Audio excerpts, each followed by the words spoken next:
Assalamualaikum warahmatullahi wabarakatuh. Baiklah, pada kesempatan kali ini, kelompok 3 penelitian tindakan kelas akan mempresentasikan materi mengenai mengidentifikasi dan merumuskan permasalahan dalam penelitian tindakan kelas atau PTK.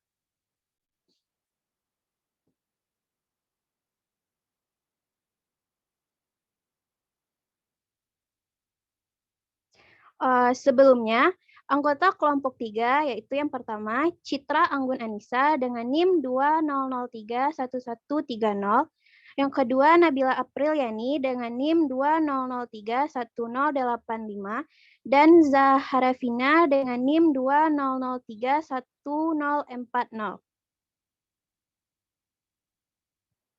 Adapun submateri yang akan dibahas pada presentasi hari ini, yaitu yang pertama adalah latar belakang masalah, fokus permasalahan PTK, identifikasi permasalahan dan batasan masalah, rumusan masalah dan tujuan PTK, dan manfaat penelitian.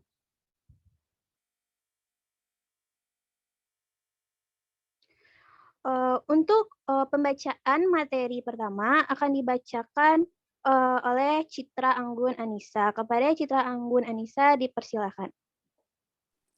Baik, terima kasih kepada moderator. Saya akan menjelaskan mengenai latar belakang masalah PTK. Latar belakang masalah PTK setidaknya berisi paragraf yang memuat hal-hal yang seharusnya dan kenyataan yang terjadi. Masalah merupakan kesenjangan antara yang diharapkan dan kenyataan yang dihadapi. Peneliti ingin mempersempit jarak antara kedua hal tersebut atau memperbaiki kesenjangan yang ada. Oleh karena itu, dalam latar belakang ini juga dijelaskan alasan mengapa kesenjangan tersebut diperbaiki dan bagaimana cara memperbaikinya, serta bagaimana dampaknya jika masalah tersebut dibiarkan berlarut-larut. Latar belakang masalah PTK yang baik setidaknya memiliki beberapa unsur.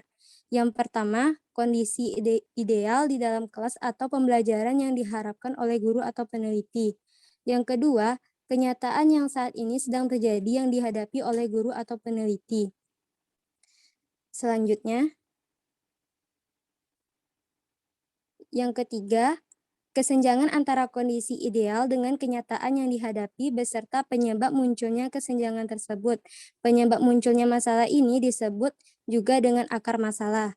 Yang keempat, urgensi penyelesaian masalah atau dengan kata lain dampak-dampak negatif jika permasalahan di kelas atau pembelajaran guru tersebut tidak diselesaikan. Yang kelima, alternatif solusi atau pemecahan masalah berupa tindakan yang diperkirakan dapat menyelesaikan masalah.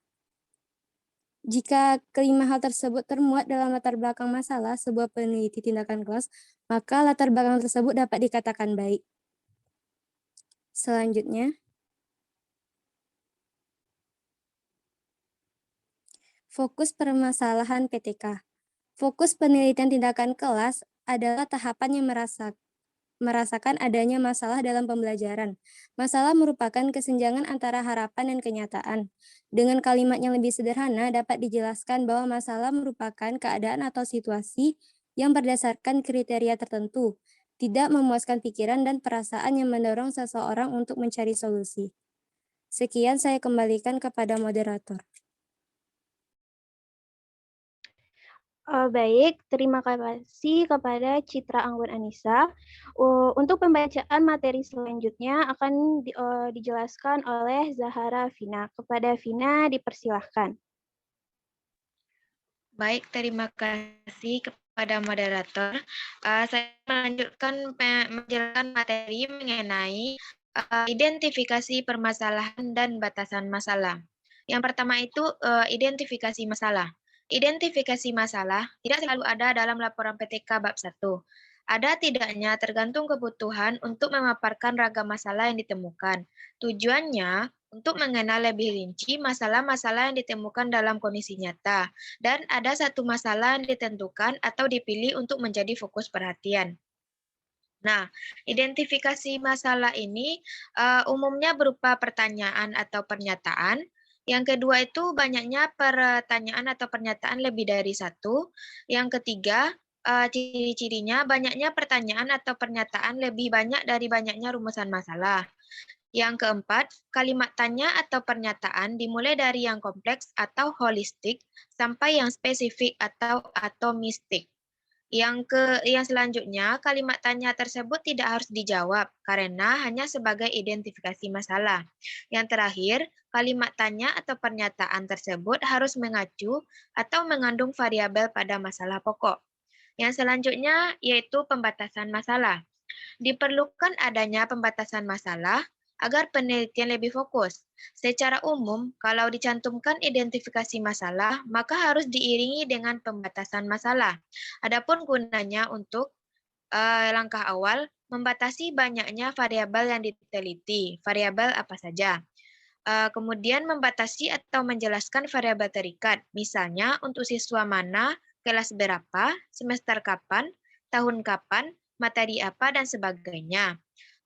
Kemudian membatasi atau menjelaskan variabel bebas, alat peraganya apa yang dilakukan, siapa yang melakukan, dan kapan tindakan itu dilakukan. Sekian penjelasan dari saya kembalikan kepada moderator. Baik, terima kasih kepada Zahara Vina atas penyampaian materinya. Untuk pembacaan materi selanjutnya akan disampaikan oleh saya sendiri. Rumusan masalah dan tujuan PTK. Rumusan masalah. Rumusan masalah dituliskan dalam bentuk pertanyaan dengan menggunakan tanda tanya. Ada dua kalimat tanya yang digunakan dalam perumusan masalah, yaitu tanda tanya apa dan bagaimanakah. Contoh judul penelitian.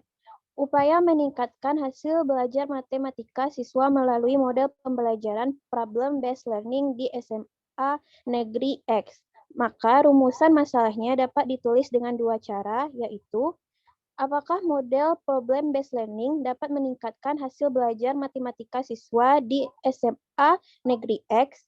Atau bagaimanakah hasil belajar matematika siswa meningkat melalui model pembelajaran problem-based learning di SMA Negeri X? Selanjutnya, tujuan penelitian tindakan kelas. Tujuan penelitian harus sejajar dengan rumusan masalah yang diformulasikan dengan kalimat pernyataan seperti kata, untuk mengetahui, untuk mendeskripsikan, dan lain-lain. Tujuan penelitian berfungsi untuk mengetahui apakah proses tindakan berjalan lancar, apakah siswa aktif berdiskusi, apakah hasil belajar siswa meningkat, dan sebagainya. Contoh penulisan tujuan dalam PTK dengan judul di atas. Tujuan penelitian tindakan kelas ini adalah untuk mengetahui sejauh mana peningkatan aktivitas dan hasil belajar matematika melalui penerapan model pembelajaran problem-based learning pada siswa kelas SMA. Selanjutnya yaitu manfaat penelitian. Yang pertama bagi guru. Hasil penelitian ini dapat dijadikan sebagai masukan untuk meningkatkan proses pembelajaran di kelas. Yang kedua, bagi kepala sekolah, hasil penelitian ini dapat dijadikan acuan dalam membuat kebijakan tentang peningkatan kualitas sekolah. Yang ketiga, bagi siswa. Hasil penelitian ini dapat dijadikan pemicu motivasi belajar sehingga hasil belajar matematika meningkat. Keempat, bagi peneliti lain. Hasil penelitian ini dapat dijadikan acuan dalam melakukan penelitian yang sejenis.